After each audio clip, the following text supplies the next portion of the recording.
Assalamualaikum warahmatullahi wabarakatuh. Nama saya Salsabila Aini, NPM 1007071808072, mahasiswi Fakultas Teknik, Program Studi Teknik Industri di Universitas Islam Bandung. Pertama, izinkanlah saya untuk mempresentasikan tugas akhir saya yang berjudul Rancangan Perbaikan Kualitas Kemasan Produk Air Mineral Hanaang dengan metode New Seven Tools pada studi kasus AMDK PDAM Kota Bandung. Yang pertama adalah latar belakang, yang dimana terdapat kondisi perusahaan saat ini mengalami tingkat kecacatan tinggi terutama pada produk HANA ukuran 600 mili. Lalu terdapat permasalahan perusahaan yang dimana kecacatan secara umum yaitu tutup botol kemasan yang tidak rapat, segel kemasan yang tidak kuat, kemasan yang penyok, dan kecacatan pada kode produksi.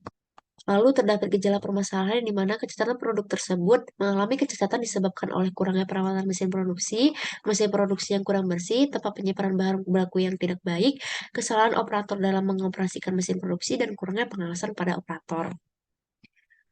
Lalu juga terdapat usulan perbaikan yang dimana dengan mengidentifikasi sebab-sebab kecacatan produk dan melakukan usulan perbaikan dengan menggunakan metode New Seven Tools. Usulan masalahnya yaitu apa saja yang menyebabkan terjadi kecacatan produk, lalu usulan perbaikan apa yang dilakukan untuk mengatasi permasalahan yang terjadi.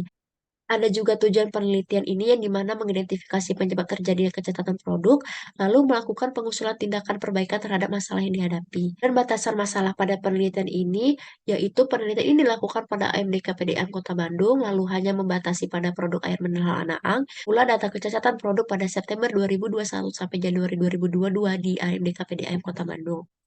Lalu selanjutnya ada tinjauan pustaka, yang dimana kualitas merupakan suatu faktor yang sangat menentukan keberhasilan suatu produk. Maka dari itu, kualitas merupakan tolak ukur dalam keberhasilan perusahaan.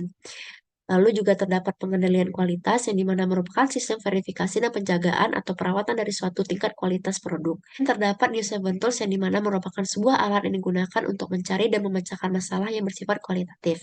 Dengan beberapa alat yaitu Affinity Diagram, Interrelationship Diagram, T-Diagram, Matrix Diagram, Data Analysis Matrix, PDPC, dan Arrow Diagram. Lalu terdapat metode penelitian, yang dimana dilakukan studi pendahuluan dan studi literatur yang berasal dari buku dan jurnal. Lalu dilakukan perumusan masalah, penentuan tujuan, dan penentuan alat penyesuaian masalah yang berasal dari buku dan jurnal. Lalu juga dilakukan pengumpulan data yang terdapat dua jenis data, yaitu data primer dan data sekunder. Setelah itu dilakukan pengolahan data sesuai dengan langkah-langkah metode New Seven Tools. Maka setelah itu dilakukan analisis dan dilakukan upaya perbaikan, lalu yang terakhir adalah melakukan kesimpulan dan saran. Pada pengolahan data tersebut, maka didapatkan hasil penelitian. Yang pertama adalah affinity diagram, yang dimana kita dapat mengetahui faktor apa yang menyebabkan kecacatan produk pada anaang ukuran 600 mili. Yang terdapat 3 faktor, yaitu manusia, mesin, dan bahan baku. Dan pada relationship diagram, kita dapat melihat bahwa apa keterkaitan antara faktor dan penyebab terjadi kecacatan produk. Pada 3D diagram dilakukan tindakan-tindakan perbaikan untuk menghadapi permasalahan yang terjadi, yaitu melakukan perbaikan mesin, perbaikan operator, dan perbaikan bahan baku. Pada matriks diagram dilakukan untuk mengetahui keterkaitan antara faktor-faktor, aktivitas perbaikan, dan aktivitas spesifik yang digunakan untuk memecahkan suatu masalah. Pada data analisis matriks dapat dilihat seberapa penting tindakan perbaikan yang dilakukan bagi perusahaan dan bagaimana kondisi perusahaan saat ini. Adapun PDPC yang dimana kita dapat mengetahui kemungkinan permasalahan yang terjadi dan melakukan tindakan alternatifnya. Terakhir melakukan arrow diagram yang dimana untuk mengestimasi proses produksi pada produk Hanaan. Berikut merupakan usulan perbaikan yang dilakukan. Lalu dilakukan kesimpulan. Yang pertama adalah faktor penyebab terjadi kecacatan tersebut terdiri dari faktor manusia, faktor mesin, dan faktor bahan baku. Terakhir adalah usulan perbaikan yang perlu dilakukan oleh perusahaan, yaitu dengan membuat jadwal training, membuat form pengawasan, membuat jadwal kebersihan mesin, membuat jadwal maintenance mesin, dan yang terakhir adalah lemari penyimpanan bahan baku. Sekian presentasi dari saya. Mohon maaf bila ada yang salah. Wassalamualaikum warahmatullahi wabarakatuh.